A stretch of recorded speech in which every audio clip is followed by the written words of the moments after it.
오늘 보실 하나님 말씀은 에베소서 5장 22절부터 27절 말씀입니다. 에베소서 5장 22절부터 27절 말씀 보겠습니다. 아내들이여 자기 남편에게 복종하기를 죽게 하듯 하라. 이는 남편이 아내의 머리됨이 그리스도께서 교회의 머리됨과 같음이니 그가 바로 몸의 구주시니라. 그러므로 교회가 그리스도에게 하듯 아내들도 범사에 자기 남편에게 복종할지니라. 남편들아 아내 사랑하기를 그리스도께서 교회를 사랑하시고 그 교회를 위하여 자신을 주심같이 하라. 이는 곧 물로 씻어 말씀으로 깨끗하게 하사 거룩하게 하시고 자기 앞에 영광스러운 교회로 세우사 티나 주름 잡힌 것이나 이런 것들이 없이 거룩하고 흠이 없게 하려 하심이라. 아멘. 오늘은 그리스도의 사랑으로 배우자를 섬기자라는 제목으로 하나님 말씀을 보겠습니다. 자, 오늘 본문은 예수 그리스도로 말미암아 새롭게 된 성도의 가정에 대한 권면의 말씀입니다. 자, 여기서 중요한 것은 예수님으로 말미암아 성도의 가정이 새롭게 되었다라는 것입니다. 이전의 가정의 모습과는 전혀 다른 가정이 되었다라는 거죠. 다른 가정이 되었다는 것은 무엇을 의미합니까? 가정의 참 주인이 바로 주님이시라라는 사실을 알게 되었다라는 거죠. 가정을 통해서 그리스도와 교회의 관계가 어떠한지를 알게 되었다라는 것을 말합니다. 자, 이런 관점으로 오늘 본문을 보시기를 바랍니다.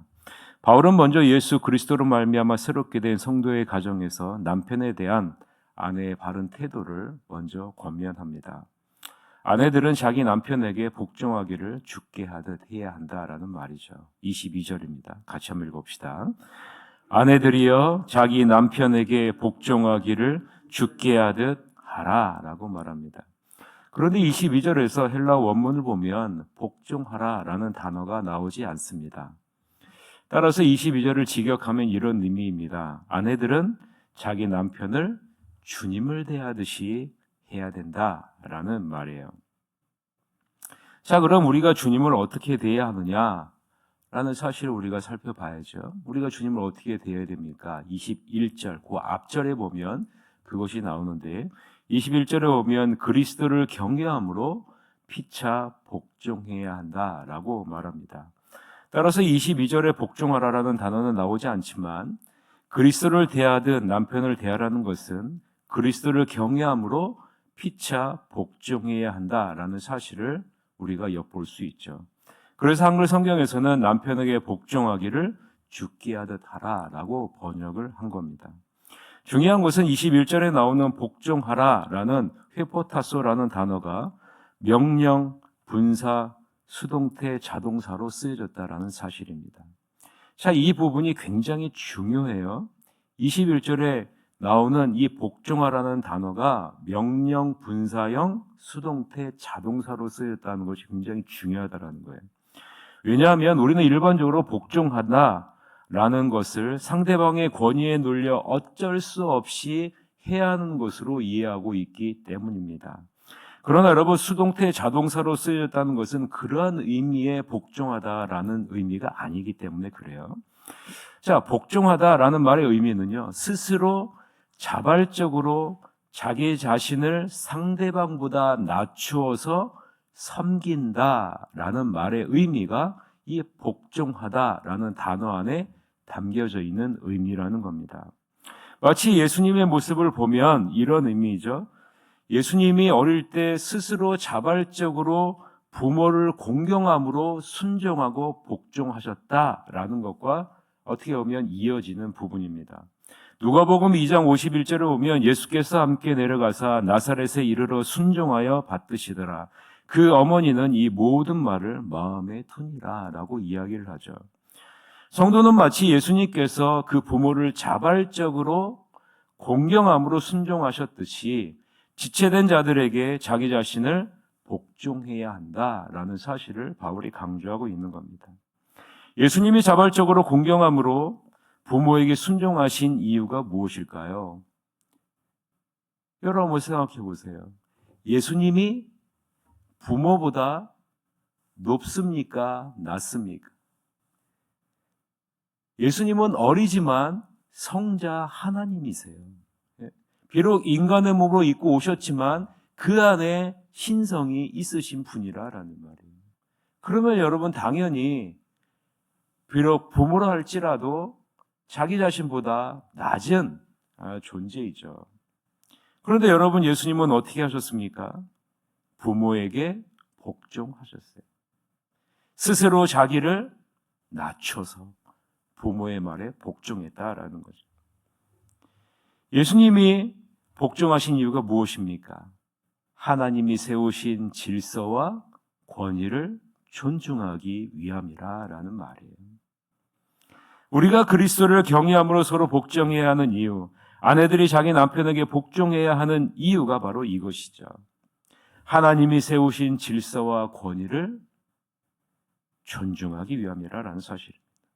자, 그럼 우리는 23절과 24절이 조금 이해가 됩니다.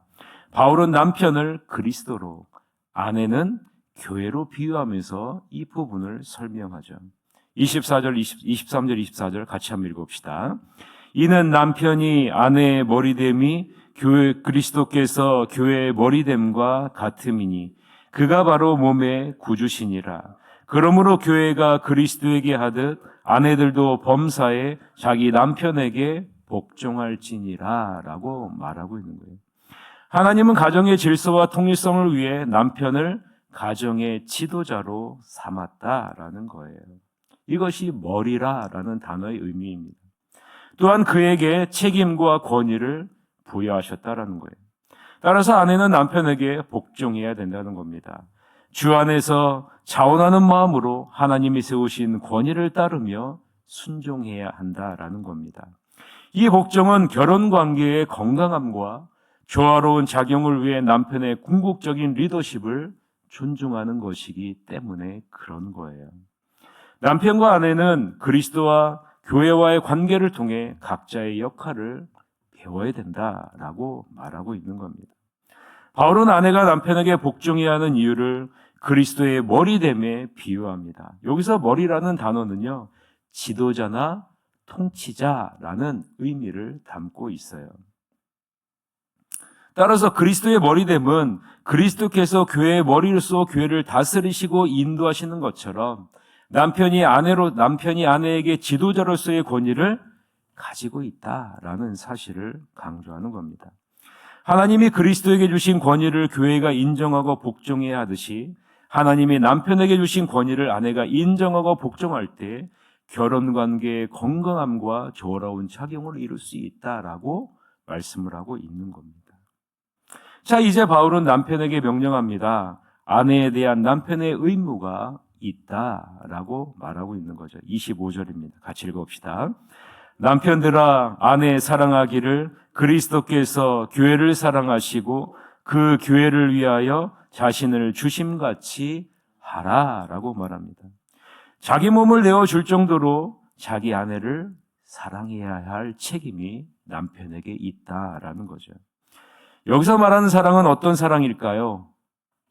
그리스도께서 교회를 사랑하셔서 그 교회를 위해 자기 자신을 주심같이 하신 그 사랑을 말합니다. 그래서 여러분 사랑이라는 단어를요, 아가파오라는 단어를 사용했어요. 아가파오라는 단어는 타인의 유익을 위해 자기를 온전히 희생한다라는 의미를 담고 있는 단어의 사랑입니다. 성적인 욕망을 의미하는 에로스라는 단어의 의미의 사랑도 아니고요.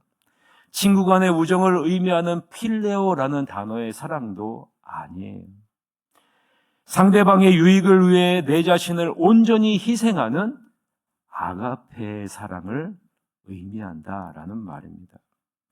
남편은 아내를 사랑하되 아내의 유익을 위해 자신을 온전히 희생해야 된다라는 말이에요. 그리스도께서 우리의 유익을 주시기 위해 자신을 온전히 십자가에 내어주셨듯이 우리도 남편 된 남자가 아내를 위해 이렇게 사랑해야 된다라고 말하고 있는 겁니다. 교회를 향한 주님의 사랑이 이렇게 크듯이 남편들도 아내를 향해 이렇게 사랑해야 될 책임과 의무가 있다는 겁니다. 하나님께서는 부부관계 안에서 그리스도를 따르는 모습을 보기를 원하셨어요. 하나님은 그리스도 안에서 세워지는 거룩해진 부부를 통해서 하나님의 뜻이 이 세상 가운데 드러나기를 원하셨다라는 사실입니다. 그 내용이 26절에서부터 27절인데요. 같이 한번 읽어봅시다. 이는 곧 물로 씻어 말씀으로 깨끗하게 하사 거룩하게 하시고 자기 앞에 영광스러운 교회를 세우사 티나 주름 잡힌 것이나 이런 것들이 없이 거룩하고 흠이 없게 하려 하심이라 라고 말합니다.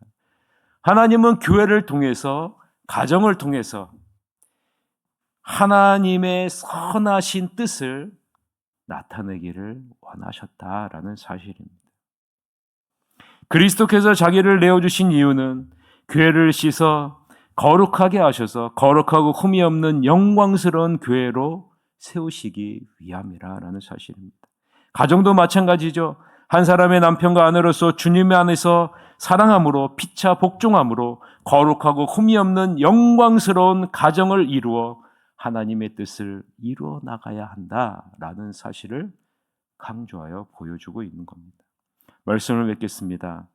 교회를 향한, 우리를 향한 그리스도의 사랑이 얼마나 큰지 마음속에 깊이 새기시고 하나님이 세우신 질서와 권위를 존중하고 피차 복종함으로 거룩하고 흠이 없는 하나님의 나라를 이루어 나가시는 여러분이 되시기를 바랍니다. 그러면 2025년 여러분의 가정과 직장, 교회에 놀라운 하나님의 축복이 함께 하실 것입니다. 이러한 축복을 누리시는 여러분이 되시기를 주님의 이름으로 간절히 축원합니다.